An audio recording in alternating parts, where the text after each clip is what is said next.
and all of you, my fellow citizens who are here today. First of all, thank you so much, Kevin, for the opportunity to meet with these leaders. One request I want to make from the beginning is that this should be the last time we have a meeting in this format, because this is not interactive.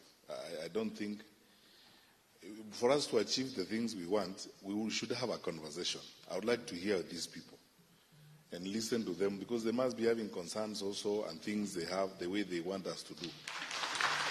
You know, because one thing we must now learn, taking our country to the next level, is that we must really learn the habit of talking to each other, having a conversation one with another. Because none of us have solutions for all our problems, and most of the problems affect all of us. And then I cannot therefore assume, and I want to begin by making this confession to you, that I cannot imagine that merely because I am Minister for Interior, I have solutions to all problems. I don't. And my colleagues here don't.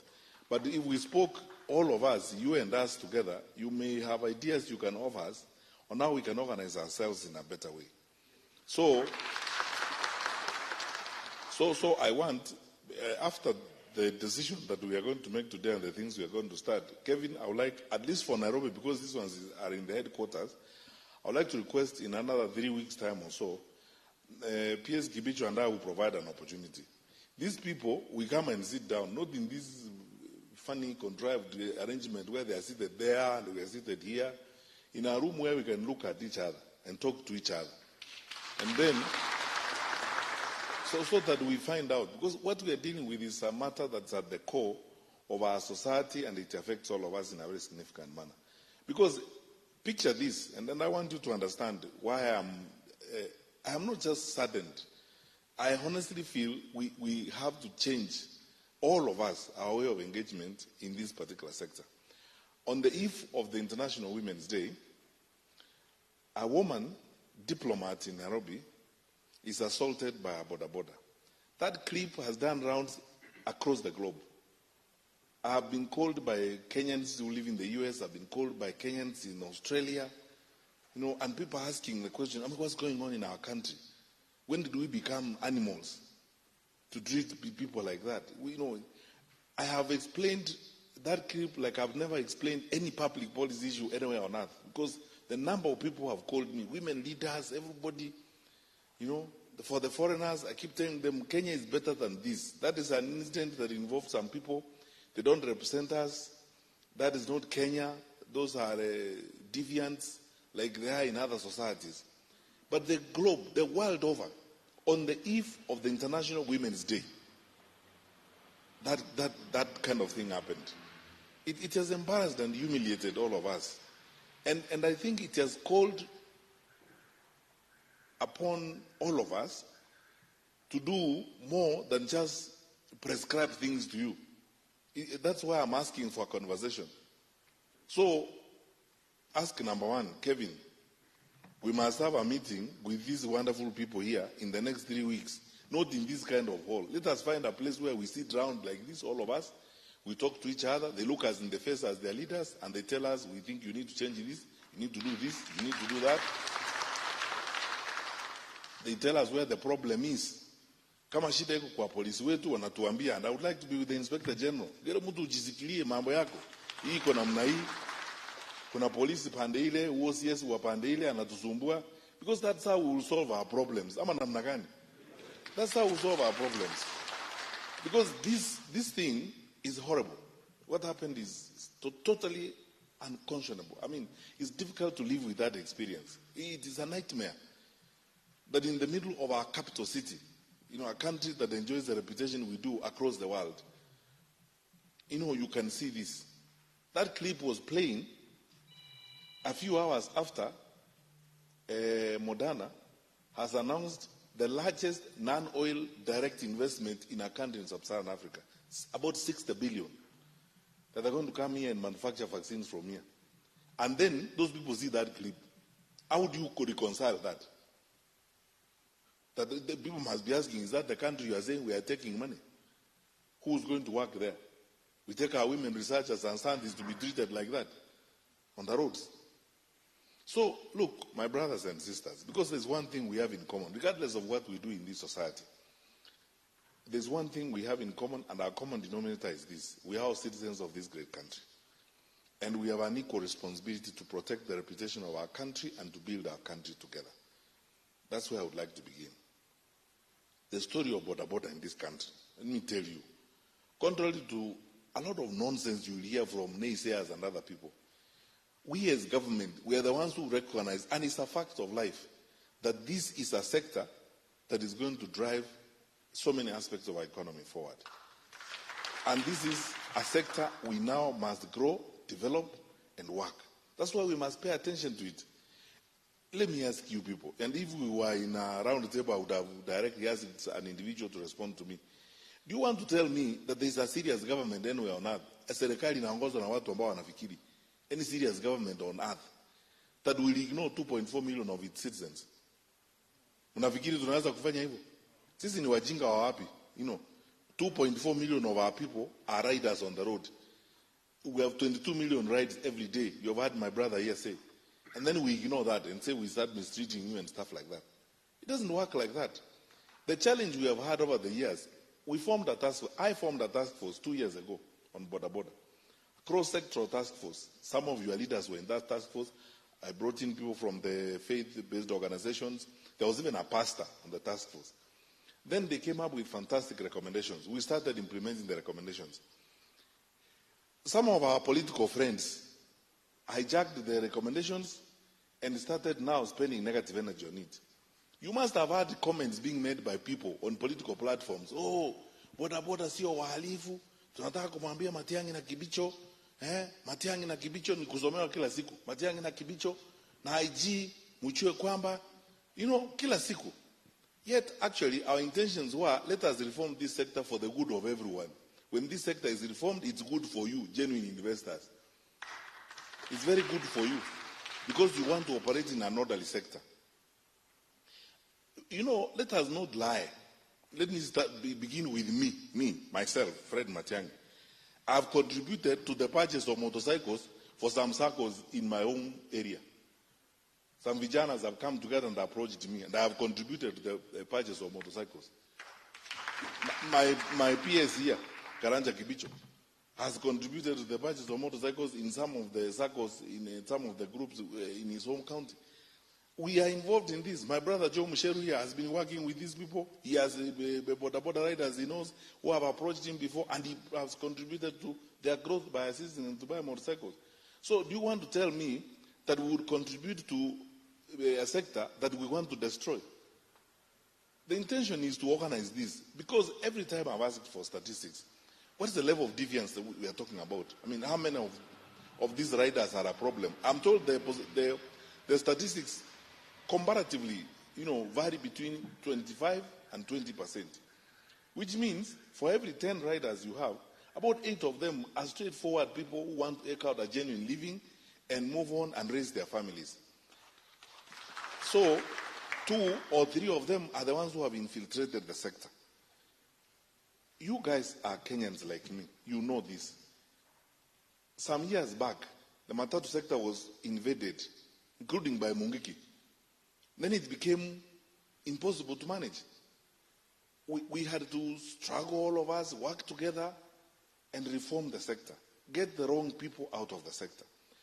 So I want to make this very clear to all of us. Our focus as citizens, because government and you, we are citizens, is to clean up this Bodaboda sector. Remove the wrong people from amongst us. Ama mnataka kukaa now?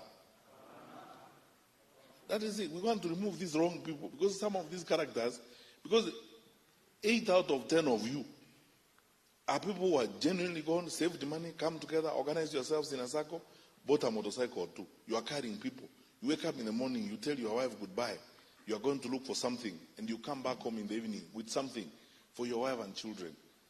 But then there are 1 or 2 people who have different attitudes and who have a different plan. And as a result, they are now slowly but surely destroying what otherwise is a good sector. Now, everywhere you go in the country, we have this strange political phenomenon that I'm not able to understand. And we are driving our country down the drain, sisi wenyewe. Where people go, they bribe these Bodaboda riders around, they get crowds of them, a swarm of them, they block roads, or they carry them in an effort to show how popular they are, this cheap populism.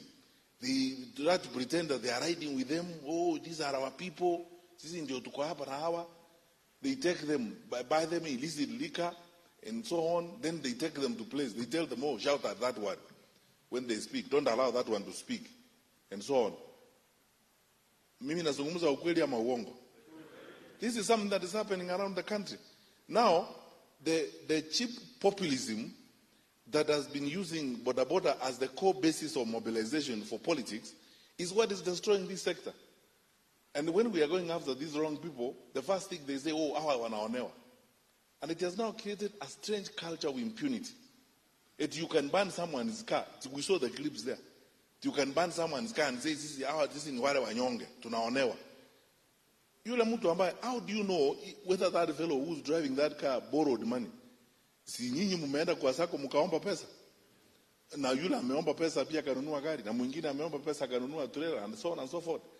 So now, what gives you the right to ban that fellow's car and they're even paying a loan?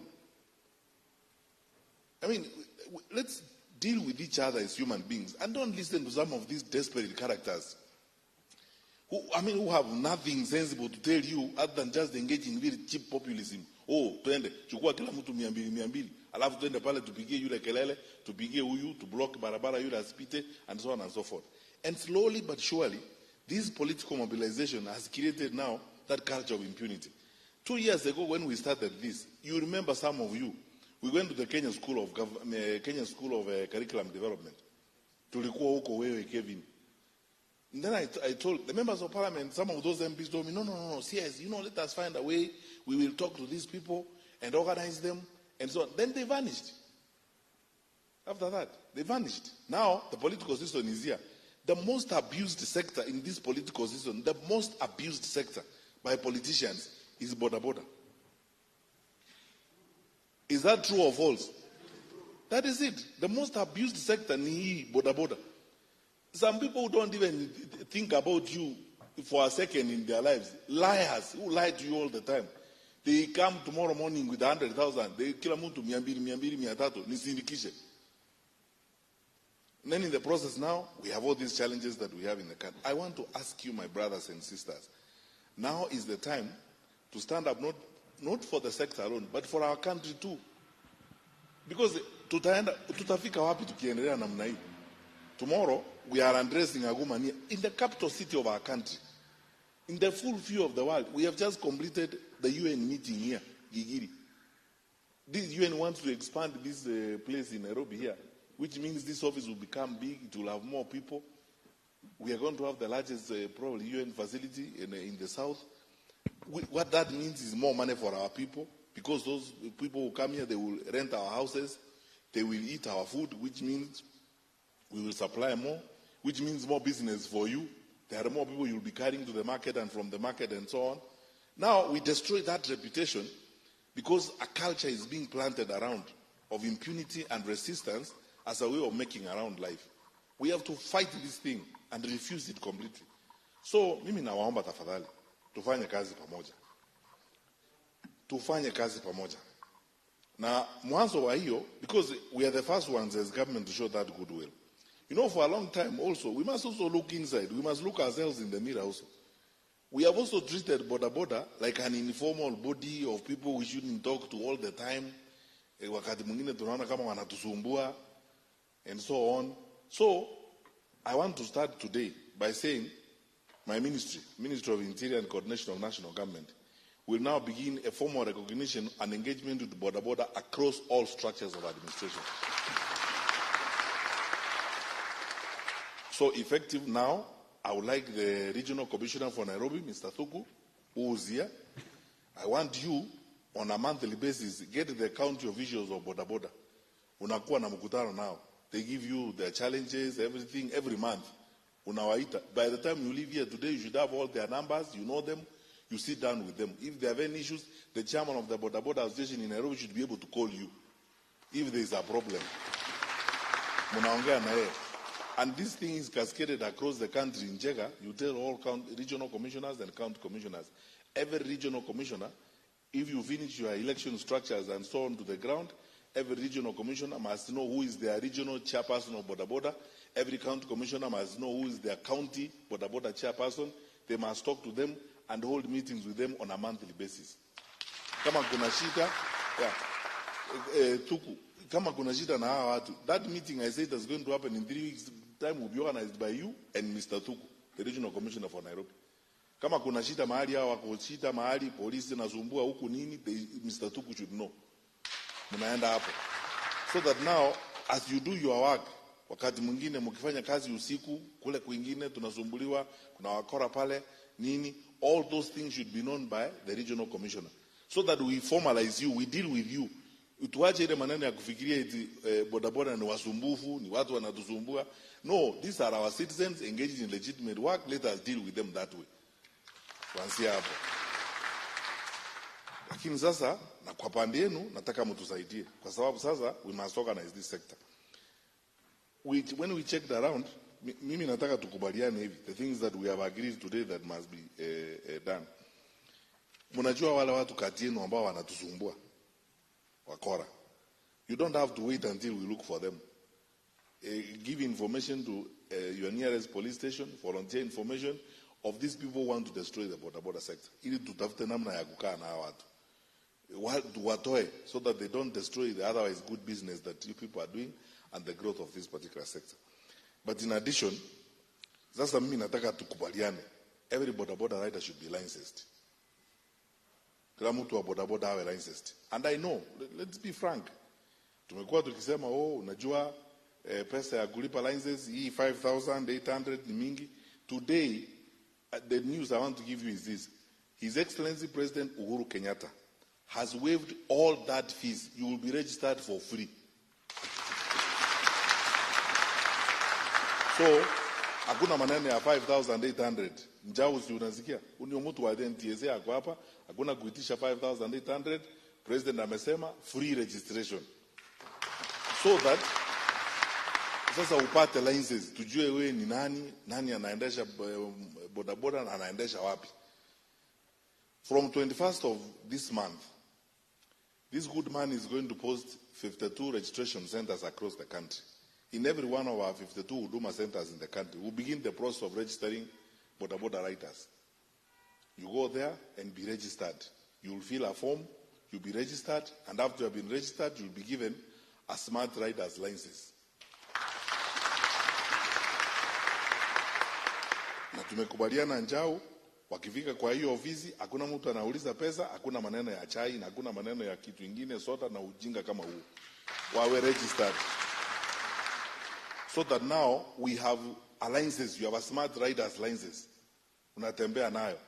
Sababu kama uko mtu uko genuine, uko na mambo yako yote, kitambulisho yako, pin yako, certificate of good conduct, wewe ni mtu genuine. Sababu yule mkora atapata smart license, hawa anajulikana namna gani? That is the easiest way of getting rid of these bad people from our midst. Sasa wale watu wazuri kama nyinyi, mpate smart driving license namna hiyo, alafu tunaendelea mbele. Ama namna gani? Yeah. Then we have the details. Sasa tutoe mambo ya pesa ili isizuie hata watu wazuri kwenda kuregister huko.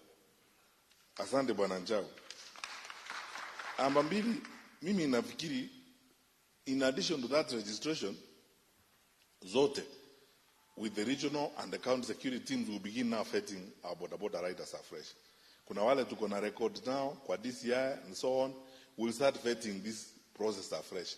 So that tutoe wale watu ambao wanataka kutuharibia sifa kutoka kwa biashara yetu. And this vetting nimesema nyinyi wenyewe kama mna information tupatie information. And we will treat it with the confidence it deserves. Don't worry, we are not going to say where we got the information.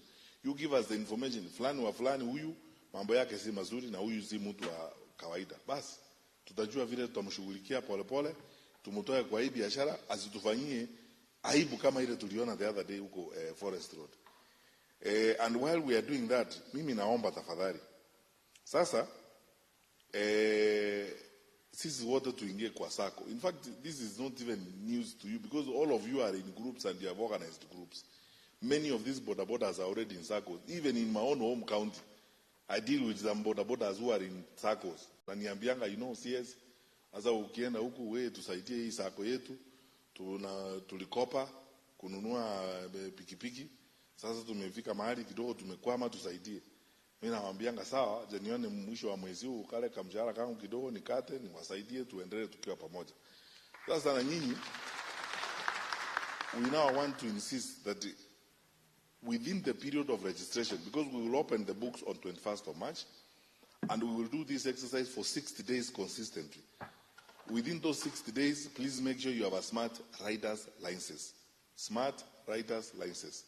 And in that process, when you are getting that smart rider's license, we will also make sure that you belong to a SACCO. Already you are in SACCOs. Now, mtu wa kuregister SACCO ni huyu.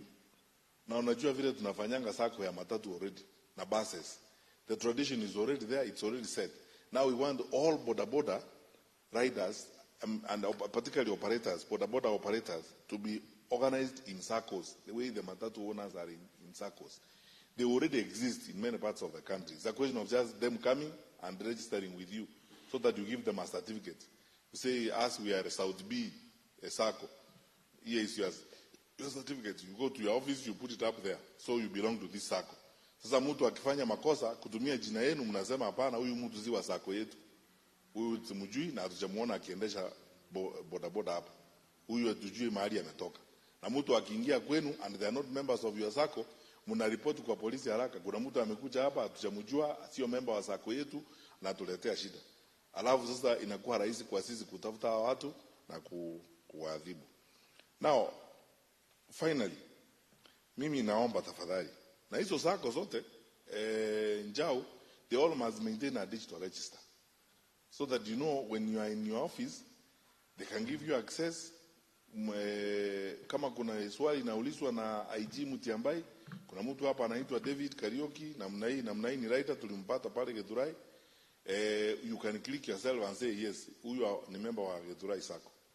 Ama iko namna kila SACCO iwe na record yake na kila SACCO iwe na digital record as it were. Sasa finally, as government we have created a special team to facilitate this exercise because we want it to go forward very quickly. And because we are not going to charge money, it should be easy for you to do this. Because we want to use this as the fastest way of removing from the bodaboda sector the wrong people. So that we are only left with the right people to do this business. That team that is going to be convened by the PS Interior, Engineer Karanja Kibicho, and will include the PS for ICT, Mr. Jerome, our PS for Transport, Engineer Njoroge, and the rest of the teams, the President's Delivery Unit, NTSA, and all our registration people who deal with registration across the country. Because we want, when you go to the Huduma Center to register there, if there is any document you don't have, our people wa birth certificate wako huko. Our watu wa kitambulisho wako huko, wanakusaidia, so that we don't have any hitches as we go forward. Because we want to make sure that after those 6 days, every bodaboda rider, genuine good people, those ones I said 8 out of 10 of them, have got that smart rider's license as we go forward. Then tunaendelea. Now for the day-to-day operations, I want you as the officials, we are in the capital city, let us be the ones to start by showing a good example. I want our regional commissioner, Mr. Thuku, effective this month, to begin your monthly forums with the bodaboda leaders. So ile ya kwanza tutakuwa nayo, I will attend it myself. Me and IG and Kibicho will come. And it must be at a place where these people talk to us, because I want to hear them. Whatever the issues are, watuambie hii kuna namna hii, tuwasaidie namna hii, pelekea mheshimiwa rais wetu ujumbe huu. And we must learn to have a conversation one with another. That is how we are going to move this country forward. It's not going to move forward on the basis of what we just come and read out to you and tell you. No, you also have ideas on how we can improve the sector, don't you? And we want to listen to your ideas too and see how we can improve. Hata watu wanatuzumbua mnawajua. Kama wengine wanaletwa na sisi, mtuambie. Yes, Matiang'i, hawa watu wanatusumbua hapa wanasema ni wewe uliwaleta. Yeah, nijue kama ni mimi niwaleta hawa wanasema nijue. So, ile forum ya kwanza, which will be chaired by you because it's the RC's forum, sisi tuta-attend na hawa. Mtaniambia tarehe vile tutakuwa na hawa. So for now, we will give IG another 2 or so days to clean up, because there are some people he's looking for, some whose fingerprints are at the DCI and so on. So by the weekend, I believe IG utakuwa umemaliza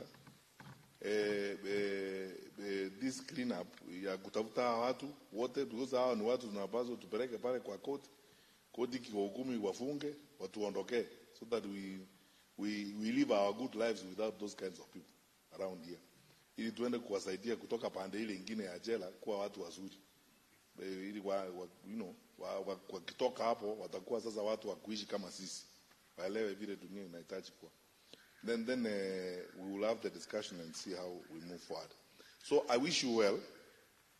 This meeting is not coming to an end, to be continued, and it's going to be continued in the forum we are going to have, in the regional forum chaired by the RC in Nairobi. So I am waiting for the date, Mr. Thuku, which will be agreed on between you and these good people, the leaders of the county. But from now on, please encourage your colleagues to tafungua offices ya registration kwa huduma centers from Monday 21st. Go there and register. Mtu asitoe excuse kusema eti ni pesa gani. Hakuna pesa sasa. So that we have the information and move forward. So I thank you very much, and I think as we go forward, if we implement these measures and we work together, we have a system of sharing information. Soon we will give you a Bodaboda hotline, where you can report certain things that you think we need to know, and you work with your security sector people. Slowly but surely we will improve this sector and end up to do well. And then my brothers and sisters, encourage our colleagues, wherever they are across the country, that the election season should not be an opportunity to destroy our country. Sasa tunasanyana, tunafuata watu wa siasa, wengine sasa mambo yao uelewi ni nini. Kila siku ni kutuambia, sisi tunaonewa, sijui nani anaonea mtu. Sasa wewe unaambiwa eti unaonewa ili uchome gari ya mtu, eti unajua huyo anaendesha gari ndiye anatuonea. And then we create that kind of silly culture which will very easily destroy our great nation if we continue that way. We are all citizens of this country. We want, as my brother Musheru said, to support you. Some of your circles, like I saw in Nanyuki, in parts of Nyeri, are now building houses. They are landlords. They are going to own houses. They are doing well. So tomorrow's rider, will he go to that house and burn it and say yule wa nyumba ile anawaonea? Si alianza mahali akafika mahali amefika sahi. Sasa hii style ya kusema unaonewa, tunaonewa, wanyonge tunaonewa. And then in the process now you want to, yule mtu wa gari labda 2 years ago alikuwa wa bodaboda, na wewe utakuwa mtu wa gari another 2 years from now by the grace of God, na utakuwa mtu wa trailer, na ukue mtu na nyumba yako na mambo kama hayo. Sasa siku hiyo tukuchomea nyumba kusema tumetuonea. Let us be reasonable people in the manner in which we carry ourselves forward. I think with these measures, and by the grace of God, if we all work together, we will sort this out. My parting words are these: discipline, discipline, discipline. And we can discipline ourselves and each other. Serikali, we don't have 50 million police officers to look after every Kenyan. So sasa nyinyi wenyewe mkiwa kwa sako, you can even put your rules and regulations. And sasa kwa sako yetu, ukifanya namna hii tunakufukuza. Ama namna gani? That is it. Then you manage yourselves. Self-regulation works, and we want it to work in the Bodaboda sector. God bless you.